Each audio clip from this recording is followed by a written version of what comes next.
You heard about that woman that made a movie about being a survivor on the Titanic and released it like a month after the Titanic sank? Okay, so once upon a time ago, in a land far, far away, there was this woman and she had a baby at like the age of 42. And the people in her town said that they were surprised that she had found anybody to impregnate her. Some people even said it must have been the devil himself that did the deed. So, anyway, um, the devil's baby, he made his way from Germany to New Jersey. And he and his wife had a baby they named John A. Brown. Now, John A. Brown married a woman named Pauline Caroline, and they had a baby named Dorothy Brown, aka Dorothy Gibson. And today's episode of Gigi Says What Now? It's all about Dorothy Gibson. How she went from that bee to this bee. Okay, so check it. On May 17th, 1889, Miss Dorothy was born. And that same year, or right around that same year, old Johnny Boy, her daddy, had a baby with another woman who lived in Germany. Now, that baby would grow up to get married to someone who had something to do with the war, but we're not really going to get into that because it's not their story. This is the story of Dorothy. Wasn't really loving that filter. Is this one better? Because I'm the filter girly. I'm the filter old lady. Anyway, I film in Snapchat pretty much because they have the best filters. Anyway, so her dad had this baby with a German woman, and then he had Dorothy. Now, he stuck around to raise Dorothy. Okay, so Miss Dorothy's dad died, unfortunately, when she was around 3 years old. Her mom, Pauline, went on to marry another man by the name of Gibson, and that's how Dorothy became Dorothy Gibson. Now, that couple did go on to have 2 more babies, so Dorothy did have 2 siblings. Unfortunately, they didn't survive infancy, and we've talked about that on this channel before, about the infant mortality rate at the turn of the century, the 1800s and the early 1900s. It wasn't that great, so this really wasn't uncommon, but it was something that she had also experienced very young in life. So that was between 1906 and 1911. And anyways, so she kind of was raised an only child, and her mom, Pauline, kind of pushed her into what became her career and what she became really kind of known for. Now, these 2 women, they were thick as thieves. Pauline and Dorothy were as close as a mother and daughter could be, and they spent pretty much every waking moment together or very close to each other. So it was around 1911 that Dorothy entered the movies. She was an extra, and then later she would become a stock player. She was hired as a leading lady eventually, and when she was like an instant hit with the audience. She was one of the very first actresses ever to be promoted as a star, and America just they fell in love with her. She had a very subtle and natural acting style that was very relatable. She was very demure, very mindful. So she became really, really popular in one-reelers, which is basically kind of like short-form content. Not really like today's short-form content would be more like, a 30-second clip. Her movies would last maybe 10 minutes, so more like a YouTube star, if you wanted to go that way. She was also a model, and she was publicized as the original Harrison Fisher girl. Now, if you don't know who Harrison Fisher was, he was an incredibly popular artist that was famed for a lot of an artistic style that we see a lot of still today in advertising, but really at the turn of the century in the early 1900s, you see a lot of his work in that kind of antique advertising.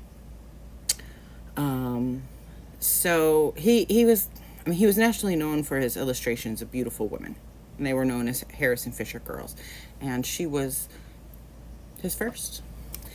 Despite her popularity in comedies, one of Dorothy's most important parts was the part of Molly Pitcher in the historical drama Hands Across the Sea. Okay, so if you don't know who Molly Pitcher was, she was a woman during the Revolutionary War. Her name was Mary Ludwig Hayes, and she earned the nickname Molly Pitcher because she would supply pitchers of water to the battlefield, for consumption as well as to cool down the cannons. And she got the nickname Molly Pitcher because people would call to her, Molly, Molly, pitcher, meaning bring me a pitcher of water. So that's how she became Molly Pitcher. Fun fact, when I was a kid, I was in so many plays because my dad was an actor. And one of the very first plays I was in, not the very first, I started acting so young, but one of the first plays I actually really remember clearly, I played Molly Pitcher. Anyway, fun fact, I guess, I don't know. So it was around this time that Miss Dorothy, she meets this dude, and yeah, he was married with 3 kids, like 20 years older than her, so she meets this guy, and he's kind of a big player in the film production and distribution world. And she kind of just goes gaga over him. She's just like Twitter pitted, her heart's pounding for him. And he liked having this hot young thing on his arm, and so that's where you would find her, on his arm. So she's a star at this point, and she's got a name for herself. She's making some pretty good money. So Dorothy and her mom Pauline, they go to Italy on vacation, and they're partying it up and having a good time, and she gets called back for some work. So her and her mom decide to head back to the United States, and they book 2 first-class tickets on the RMS Titanic. So the Titanic entered into service on April 12, 1912. She was the second of 3 Olympic-class ocean liners, and at the time, she was the largest ship in the world. And media and advertisements and talk would deem her unsinkable.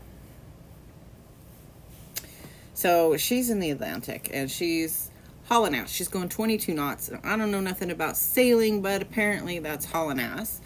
And she's the largest ship in the world. She's a big-ass boat. So they receive, 6 iceberg warnings. And they're like, it's fine. Nothing's going to take us down. We're ginormous. So when they see that there's an iceberg dead ahead, they're hauling ass in a big-ass boat, and they can't turn in time. They hit the Titanic. They hit the iceberg. The Titanic hit the iceberg. Okay, her sinking took 2 hours and 40 minutes. The lifeboat system was designed to ferry passengers to nearby rescue vessels, and it was never intended to hold everyone on board simultaneously. Not by half.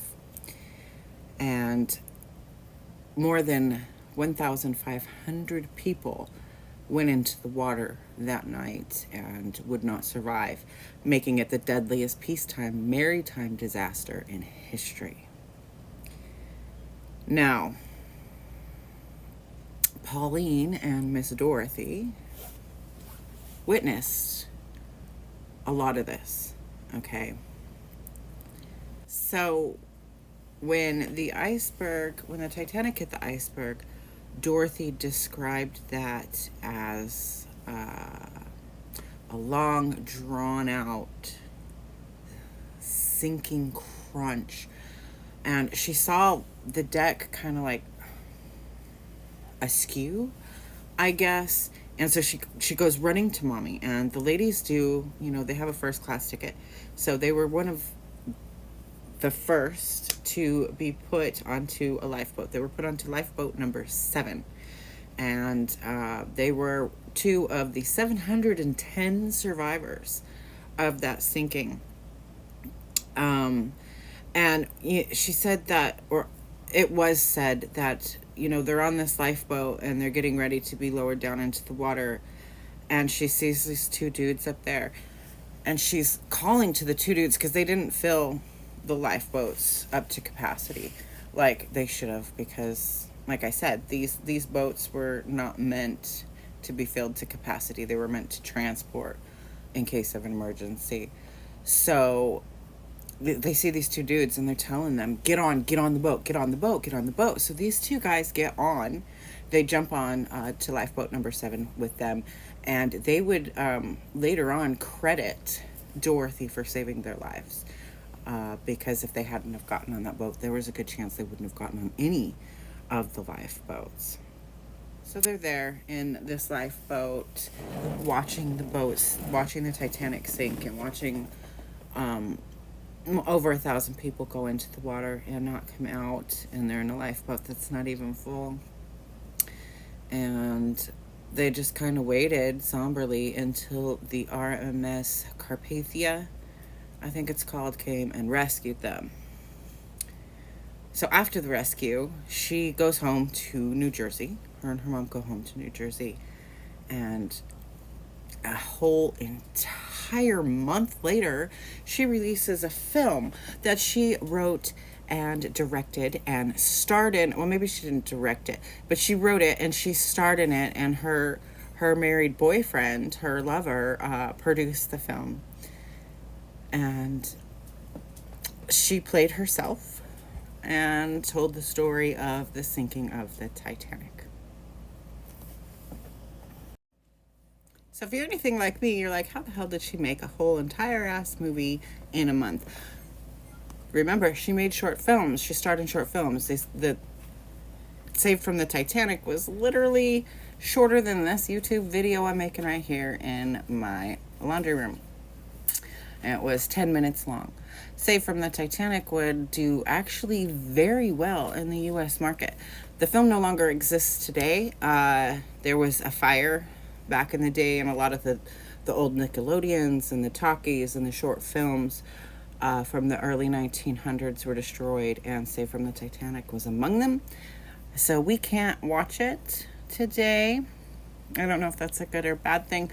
I kind of get it. Like, you go through this huge traumatic event and you can't get it out of your head, and you see it when you close your eyes, and you think about it when your eyes are open, and you just need to get it out.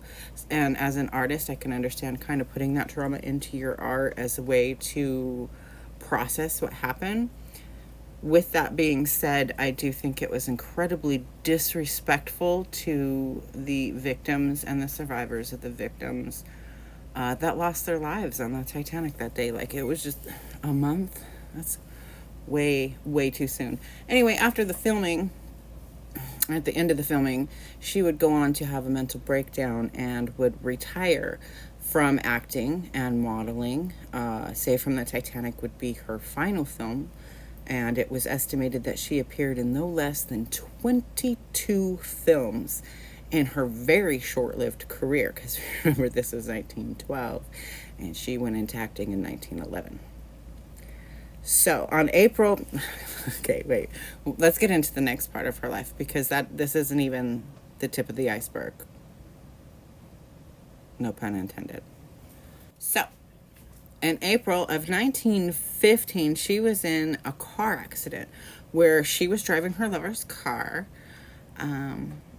And by the way, he was like the head of distribution for Eastman Kodak and the co-founder of Universal Pictures. Anyway, she's driving his little sports car in New York when Dorothy struck and killed a pedestrian. So, yeah, during the resulting court case, it was revealed through the press that she was actually, his mistress, and that was how she came to be driving his vehicle. It was so scandalous. It was a huge scandal, making, all the tabloids and all the headlines. And of course, his wife was like, Yeah, get out. Get the F out. I'm taking the kids. And he would divorce his wife in 1916, which allowed him to marry Dorothy. Unfortunately, they would go on to separate in 1919. Now, their divorce was also a huge scandal because, first of all, I mean, those kind of lifestyles of the rich and famous back then, right? Like, you had to be super rich in order to even obtain a divorce, first of all. It was almost unheard of, and it was definitely looked down upon, and it was definitely scandalized. But theirs was particularly scandalized because it was alleged that there was infidelity on both sides.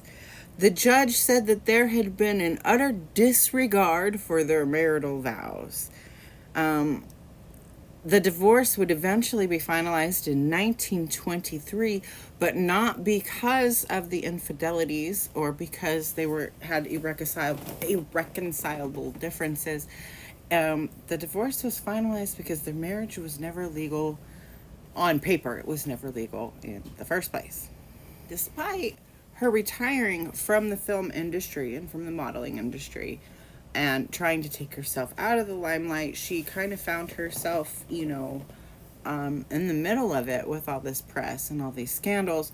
So she did, what any survivor of the Titanic sinking would do. She took many excursions across the Atlantic Ocean. She spent a lot of time kind of bouncing between the United States and Europe. This was during the Great Depression era. America was in super dire straits, right? But she had an alimony of like 48 grand a year. I'm not gonna let that, like, that's as much as a lot of us make now. Like, I think that's what I make. Like, 40 grand a year. Back then, that's like 900 grand a year that she was getting in just alimony. So, the depression wasn't really hitting her, but America was in dire straits, and it was a pretty depressing place. So she spent most of her time in Europe.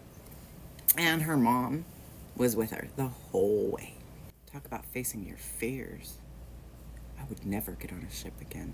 Like, no, I'm good. So in 1928, her and her mom, Pauline, they moved to Europe.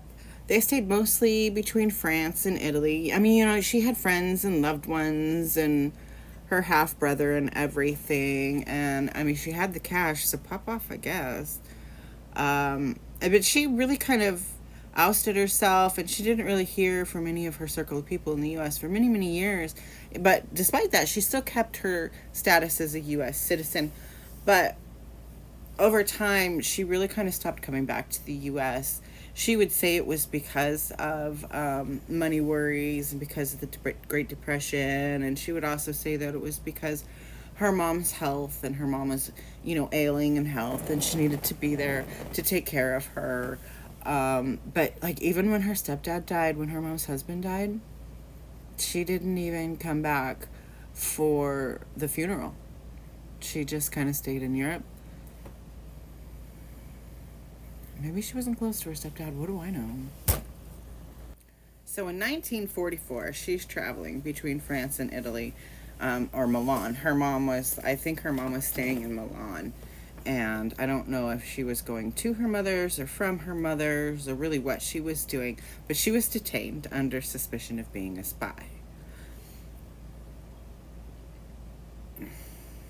Okay, so she claimed that she had escaped being a political prisoner in Milan, right? But the Swiss were like, I don't know. Let's see about that. So they do their investigation. So she's in this camp. Not a camp, but you know what I mean, a camp, right? This is World War II, by the way. She's being detained, and she's being held in this prison, and she meets this dude, and this dude gets out, and she's like, I want to get out too. So her release is arranged by this doctor named Dr. Hugo, UGO. So he's this mysterious benefactor, and like nobody, even today, nobody knows this guy's real name. Because obviously Dr. Hugo wasn't his name. And, you know, she didn't even know of him until she had been in prison for something like 3 weeks, maybe a month. Anyway, he had saved her friend that she had met while she was in there, and her friend was the one that convinced this Dr. Hugo to also get her released. And so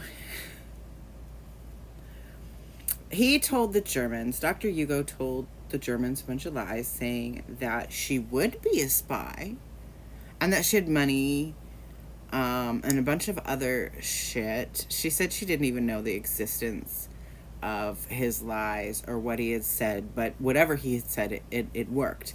And a big part of the reason that it worked was he told them that she would be a spy. And so, with help by orders of the German Gestapo, which was the official police of Nazi German in German occupied Europe, they were formed out of the existing state police after the Nazis took power. Their administration was through the SS leadership, but they were not themselves members of the SS. But they had some pretty severe tactics, which did not stop at torture. It went on to murder, which, of course, we all know is kind of what Nazi Germany did, right? So, in return for her release, she would promise to be a spy for the Gestapo. And anyway, she would go on later to ask this Dr. Hugo, whoever the hell he was, why? Why her? And he said that it was because he had never seen anyone that was so scared and so frail, and mostly because he liked Americans. So there's a lot of inconsistencies and a lot of different stories surrounding Dorothy, particularly during this time, because she would say that she was never a spy, and it would be determined that she indeed was not a spy. They said that it was determined that she was not a spy because she was too stupid. No, for real. That was their reasoning for the determination that she was not a spy, was because she was too stupid. But still, after her release in 1939, she chose to stay in Nazi-occupied territories. She didn't return to the United States, and she didn't return to the right side of history. I mean, this bitch. Right? She went from that bitch to this bitch. You know what I'm saying? So, yeah, I mean, she wasn't a good person.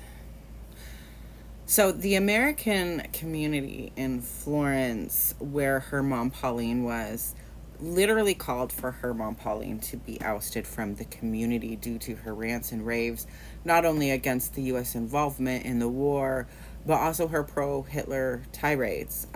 They called her wretched, they called for the wretched old woman from Hoboken to be exiled. That's according to, I believe, the Encyclopedia Britannica is where I got some of this information. No, the Encyclopedia Titanic. The Encyclopedia Britannica, I have a whole copy in my room. Believe it or not, they're antiques. The entire series. Anyway. So, was she a spy? Wasn't she a spy? Was she pro-German, or was she, pro-resistance? Who knows? Who knows? Because she would say one thing, but history clearly would tell a different tale. Dorothy would go on to meet some Spanish diplomat, and they would carry on for a while until she eventually had a heart attack. The maid found her on February 17th, 1946, and found her body. Her entire fortune was left to her mother, Pauline. Pauline didn't die until 1961, and with her to the grave, she took the truth about Dorothy's involvement in the war. So she never spoke on it. We never, there was never any kind of resolution saying one way or another which side of the war that she fell on or what part in the war that she played. A lot of people do believe that she absolutely was a spy for the Germans, on the side of the Germans, and there are other people that don't believe it. Most people today don't even know who she was or that she existed, outside of being an original OG model girl for that Forrest dude. Anyway, that is the story of Dorothy, Mrs. Dorothy Garrison. That bitch. Yeah. Some people's kids. But I mean, what would you expect from a direct descendant of the devil himself? Anyway, thank you so much for joining me today on Gigi Says What Now? That kind of went in a really dark way, and that kind of left me feeling like, oh man, I want a light, happy thing to leave off on, but I don't have one. If you have any requests or any stories about obscure people or events that happened in modern through ancient history, any kind of folklore or mythology that you would like me to do a deep dive into, let me know in the comments. I will be more than happy to do a ton of research. Remember, again, this, as in all my videos, are for entertainment purposes only. I am not a credible source, and if you want to know more about the war, about World War II, if you want to know more about the sinking of the Titanic, if you want to know more about films at the turn of the century in the early 1900s and the people that starred in them, I highly suggest you do your own research. And always, always, always, when you're researching anything, consider the source. I'm not credible. But yeah, this one was kind of a hard one. I started off with, like I heard, oh, there was an actress that survived the Titanic and made a film about it. And I had never heard of her before, like a month ago when I watched some TikTok and some guy said that. I don't remember his name, or I would tag him below. Thank you for the inspiration, by the way. And that's when I started looking into it, and I was like, oh my God, oh, holy cow. And yeah, it was not easy to really find a lot of information on her. There was some, but not a lot. Like, when I talked about Andy Warhol, there's just a flood of information. Some of these people that I look up and do these deep dives in, I literally have to order books and magazine articles and stuff like that from my local library and wait for them to come in, because there's just not a lot published on the internet. And this was one of those stories where it was really kind of hard to find a lot of information, particularly about her past before she became an actress. There was plenty about her being an actress, and there was plenty about the war and the war efforts, but you kind of have to pick through and find it. Anyway, I'm rambling, and I'm gonna stop now. I love you so much. Remember, you are valid, you are worthy, and you are loved. See you next time.